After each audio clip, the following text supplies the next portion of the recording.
আফগানিস্তান কাল যেভাবে ইংল্যান্ডকে হারালো, যে জোশ নিয়ে হারালো, যে রুদ্ধশ্বাস প্রতিদ্বন্দ্বিতার ম্যাচে বিশ্বমঞ্চে নিজেদের সামর্থ্যের জানান আরো একবার দিল।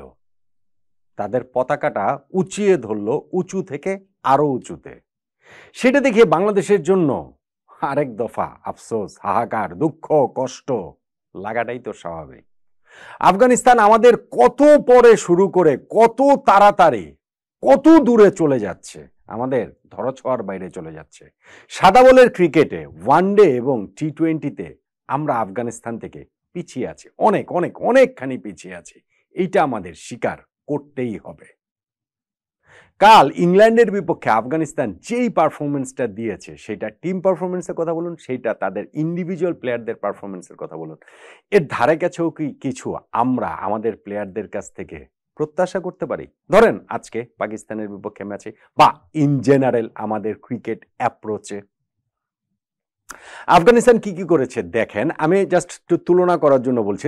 ইব্রাহিম জাদরান তিনি 177 রানের একটা ইনিংস খেলেছেন, যেটা চ্যাম্পিয়ন্স ট্রফির ইতিহাসে সর্বোচ্চ রানের ইনিংস। আমাদের কোন ব্যাটসম্যানটার আমাকে একটু বলেন তো 177 রানের ইনিংস খেলার সামর্থ্য রয়েছে এই রকম ওয়ার্ল্ড স্টেজে? আমাদের ক্রিকেট ইতিহাসে ওয়ানডেতে হাই স্কোরই এত বেশি নাই, 176। ঠিক আছে, ওইটা লিটন দাস করেছিলেন জিম্বাবুয়ের বিপক্ষে দ্বিপাক্ষীয় সিরিজে। আমাদের এরকম আইসিসি ইভেন্টে হাইয়েস্ট স্কোর হচ্ছে কি আমরা 130 আমাদের কোনো ব্যাটসম্যান করতে পারেন, 128 প্রবাবলি এটা হাইয়েস্ট স্কোর। সো আমি বলছি যে এইরকম পারফর্ম করার সামর্থ্য আমাদের কোন ব্যাটসম্যানের রয়েছে। এবং এইখানটাতে একটা রিমার্কেবল যে জিনিসটা, ইব্রাহিম জাদরান ওপেন করতে নেমেছেন, তিনি একেবারে ইনিংসের 50 নাম্বার ওভারে গিয়ে আউট হয়েছেন। এই যে এত সময় ধরে খেলার যে ফিটনেস, এটাই বা আমাদের কোন ব্যাটসম্যানের রয়েছে? ইব্রাহিম জাদরানের ইনিংসে 177 রানের ইনিংসের মধ্যে তার 55টা সিঙ্গেলস রয়েছে, 19টা ডাবলস রয়েছে, অর্থাৎ 93 রান তিনি নিয়েছেন ক্রিজে দৌড়ে। 46 নম্বর ওভারে তিনি 4টা ডাবল নিয়েছেন। আমাদের কোন ব্যাটসম্যানের এই স্ট্যামিনা, ক্রিকেটেও দক্ষতার কথা বাদ দেন, এই স্ট্যামিনার জায়গাটা আছে আমাকে একটু বলেন তো দেখি। দেখুন ভারতের বিপক্ষে প্রথম ম্যাচটাতে এভাবে আলাদা করে একটা ম্যাচ ধরে আমি বলছি, বাট আমি ইন জেনারেলি আসলে প্রশ্নটা করছি। ভারতের বিপক্ষে প্রথম ম্যাচটাতে আমাদের 35 রানে 5 উইকেট পড়ে গিয়েছিল। তারপর আমাদের একটা পার্টনারশিপ হয়েছে 154 রানের, খুব ভালো কথা, খুব ভালো পার্টনারশিপ। কিন্তু আফগানিস্তানের দেখেন ইংল্যান্ডের বিপক্ষে ম্যাচে 37 রানে তাদেরও তো 3 উইকেট পড়ে গিয়েছিল। তারপরে তাদের 3টা পার্টনারশিপ হয়েছে, 103 রানের, 72 রানের এবং 111 রানের। এবং সেই পার্টনারশিপগুলো দেখুন, ইব্রাহিম জাদরানের সাথে হাসমতুল্লাহ শাহিদির পার্টনারশিপটা হয়েছে ওই যে 103 রানের, সেটা 124 বলে। এরপরে আজমতুল্লাহ উমরজায়ের সঙ্গে জাদরানের যে পার্টনারশিপটা হয়েছে 72 রানের, সেটা 63 বলে। এবং মোহাম্মদ নবীর সঙ্গে জাদরানের যে পার্টনারশিপটা হয়েছে সেটা 55 বলে। পার্টনারশিপের আপনি পেজগুলো চিন্তা করে দেখুন, ঠিক যেই সময় যেটা করা উচিত, শুরুতে হচ্ছে ওই রিবিল্ড প্রসেসের কারণে পার্টনারশিপটার রান অত দ্রুতগতি না, পরের পার্টনারশিপটা আরেকটু দ্রুতগতি, এবং লাস্টেরটা হচ্ছে গিয়ে 200 স্ট্রাইক রেটে ওই পার্টনারশিপের ব্যাটিং। আমরা এইটা মিডল অর্ডারে গিয়ে পরপর 3টা পার্টনারশিপে এরকম করার সামর্থ্য কি বাংলাদেশের ওয়ার্ল্ড স্টেজে গিয়ে আছে? আমাকে একটু বলেন তো দেখি।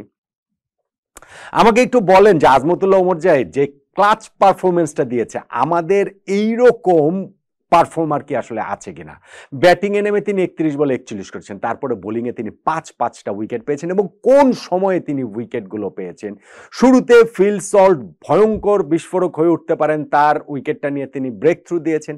এরপরে যখন ম্যাচটায় ইংল্যান্ড ছিনিয়ে নিয়ে যাচ্ছিল আফগানিস্তানের কাছ থেকে জো রুট ও জর্জ বাটলারের পার্টনারশিপে, সেই পার্টনারশিপ ব্রেক থ্রুটাও তিনি দিয়েছেন জর্জ বাটলারকে আউট করে।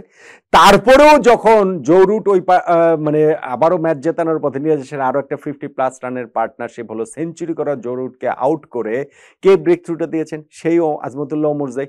তারপরেও ওভার 10 ম্যাচ ছিনিয়ে নিয়ে যাচ্ছিলেন, তাকে কে আউট করেছেন? সেই উমরজাই। তারপরেও তো লাস্ট ওভারে 13 রান হয়ে যেতেই পারতো, ওই লাস্ট উইকেটটাও কে নিয়েছেন? আজমতুল্লাহ উমরজাই। বাংলাদেশে এইরকম ক্লাচ মোমেন্টে পারফর্মার কে আছেন আমাকে একটু বলেন। ছিলেন এক সাকিব আল হাসান, এছাড়া তো আমি আর কাউকে ধারে কাছেও আসলে দেখি না। আমাকে বলেন আজমতুল্লাহ উমর যে অলরাউন্ড পারফরমেন্সটা করছেন, এরকম অলরাউন্ডার কি আমাদের দলে রয়েছেন? কেউ আছেন? আমাকে বলেন মোহাম্মদ নবী যে অলরাউন্ড পারফর্ম করেছেন, এরকম পারফর্মার কি আমাদের দলে কেউ আছেন? নাই তো। আমাদের কোচ, সহকারী কোচ আর কি মোহাম্মদ সালাউদ্দিন ভাই কালকেই স্বীকার করেছেন আমরা অলরাউন্ডার অভাবে ভুগছি, এবং সেই জায়গাটাতেও সেই সাকিবের কথাই আবার মনে করতে হবে। এরপরে কি আমরা সেটা পেয়েছি কিনা? মেহেদী হাসান মিরাজের উপরে এই চ্যাম্পিয়ন্স ট্রফিতে অনেক আশা ছিল। প্রথম ২টা ম্যাচে তিনি ওই অর্থে আশাটা পূরণ করতে পারেননি। পাকিস্তানের বিপক্ষে ম্যাচটাতে তার দিকে তাকিয়ে থাকতে হবে। আমাকে একটু বলেন, মোহাম্মদ নবী এই বয়সে এসেও তিনি যেই পারফরমেন্স করছেন, আমাদের দুই এরকম অভিজ্ঞ ক্রিকেটার মুশফিকুর রহিম এবং মাহমুদুল্লাহ রিয়াদ তার সঙ্গে কি কোনোভাবে তুলনীয় হন? আমাকে একটু বলেন তো। আমাকে বলেন, বাংলাদেশ এই ওয়ার্ল্ড স্টেজে এসে কোনো আইসিসি ইভেন্টের এরকম মোমেন্ট, যখন ম্যাচে উত্থান পতন এই হয়েছে হয়েছে যত কিছু হয়েছে, লাস্টে গিয়ে ২৬ বলে ৩৯ রান প্রতিপক্ষ লাগবে, হাতে আছে ৪ উইকেট, সেঞ্চুরি করা ব্যাটসম্যান ক্রিজে, 50 রানের উপরে পার্টনারশিপ হয়ে গেছে, এই মোমেন্ট থেকে বাংলাদেশের ম্যাচ বের করে আনার মতো bowling line up, fielding unit বাংলাদেশের কি আসলে আছে? দেখুন, এই প্রশ্নগুলো চাইলে আমরা উত্তর দিতে গিয়ে গর্তমি করতে পারি। আমরা বলতে পারি যে না, আমরা আসলে আফগানিস্তানের চেয়ে ভালো দল, হ্যাঁ আমরা হোয়াইট বল ক্রিকেটে আমরা ভালো দল, আমরা গর্তমি করে বলতেই পারি।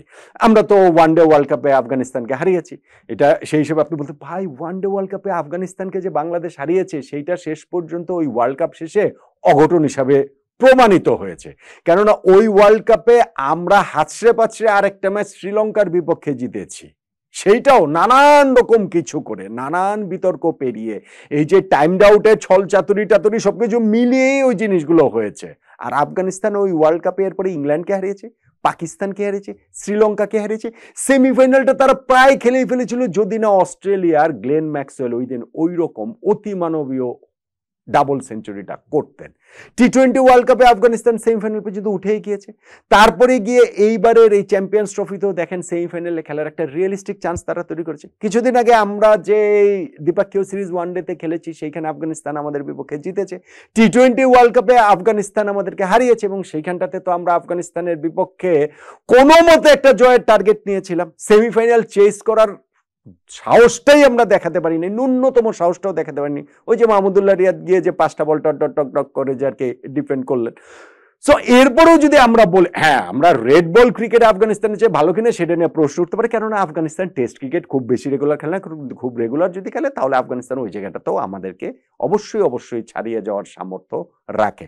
আর এতজনের কথা বললাম, এত কিছুর কথা বললাম, রাশিদ খানের কথা তো আর বলিনি, তাদের যে একের পর এক প্রতিভা উঠে আসে সেই কথা তো বলিনি, তাদের ক্রিকেটাররা যে আইপিএল থেকে শুরু করে বিশ্বের ফ্র্যাঞ্চাইজি লিগগুলোর হটকেক সেই কথা তো বলিনি। সো আমরা যদি মনে করি যে আমরা আফগানিস্তানের ক্রিকেটের সমপর্যায়ে আছি বা আমরা তাদের চেয়ে এগিয়ে আছি, এইটা ভাই একদমই হচ্ছে গিয়ে বালুতে মুখ, মানে যেমন বালুতে মুখ গুজে থাকে না ঝড় উঠলে, এরকম হবে বিষয়টা। আসলে আমরা অনেকখানি পিছিয়ে আছি, এটা অ্যাডমিট করে আমাদের ক্রিকেটটাকে কিভাবে এগিয়ে নিয়ে যাওয়া যায় সেই জায়গাটাতে যদি আমরা মনোযোগ না দিই, আমরা যদি শুধুমাত্র ওই স্বল্পমেয়াদী প্ল্যানই করতে থাকি, তাহলে এদেশে ক্রিকেট এগোবে না। হ্যাঁ দেখেন, আমি আপনাকে বলি ঘটনাটা কি ঘটতে পারে। পাকিস্তানের বিপক্ষে আজকে বাংলাদেশ জিততে পারে, আমি জিততে বলছি না, আমি বলি ধরেন বাংলাদেশ জিততেই পারে। আফগানিস্তান লাস্ট ম্যাচটা অস্ট্রেলিয়ার কাছে হেরে যেতে পারে, তাতে আফগানিস্তানও সেমিফাইনালে তারা কোয়ালিফাই করলো না, লাস্ট ম্যাচ হেরে গেছে, আমরা আবার লাস্ট ম্যাচ জিতেছি, তখন আবার আমাদের কলার উঁচু হয়ে যাবে, আমাদের মনে হবে যে আরে না আমরা তো আফগানিস্তান অনেক ভালো দল। না রে ভাই, এই যে 2-3টে ওয়ার্ল্ড ইভেন্টের কথা বললাম, ফ্র্যাঞ্চাইজি লিগগুলোর কথা বললাম, বিভিন্ন দ্বিপাক্ষিক সিরিজের দিকে তাকান, আফগানিস্তানের প্লেয়ার আমাদের প্লেয়ারদের দিকে তাকান, আফগানিস্তান আমাদের চেয়ে অনেক এগিয়ে গেছে। এবং কালকের এই ম্যাচটাতে ইংল্যান্ডের বিপক্ষে তাদের যে পারফরমেন্স, আমি যে কয়েকটা পারফর্মার ধরে এবং টিম হিসাবে সবকিছু মিলিয়ে যে বললাম, এগুলো বাংলাদেশ টিম হয়তো আগে করতে পারতো, হয়তো 2015, 16, 17, 19 পর্যন্ত ওই সময়টাতে হয়তো বাংলাদেশ করতে পারতো। এখন বাংলাদেশ টিম সেটা পারে না, বলতে গিয়ে অনেক দিন ধরে বাংলাদেশ টিম সেই জায়গাটাতে আর নাই। শুধু শুধু আমরা সেই অতীতের স্মৃতিচারণ না করে, জাবর না কেটে কিভাবে ভবিষ্যৎটা ভালো করা যায় সেই চেষ্টা যদি না করি, তাহলে এই যে পাকিস্তানের বিপক্ষে একটা ম্যাচ জিতলেও আমাদের কিছু যাবে আসবে না, আফগানিস্তান যদি লাস্ট ম্যাচ অস্ট্রেলিয়ার কাছে হেরে যায় তাতেও আসলে কিছু যাবে আসবে না, আমাদের এবং আফগানিস্তানের গ্যাপটা আরো বাড়তেই থাকবে, বড় হতেই থাকবে।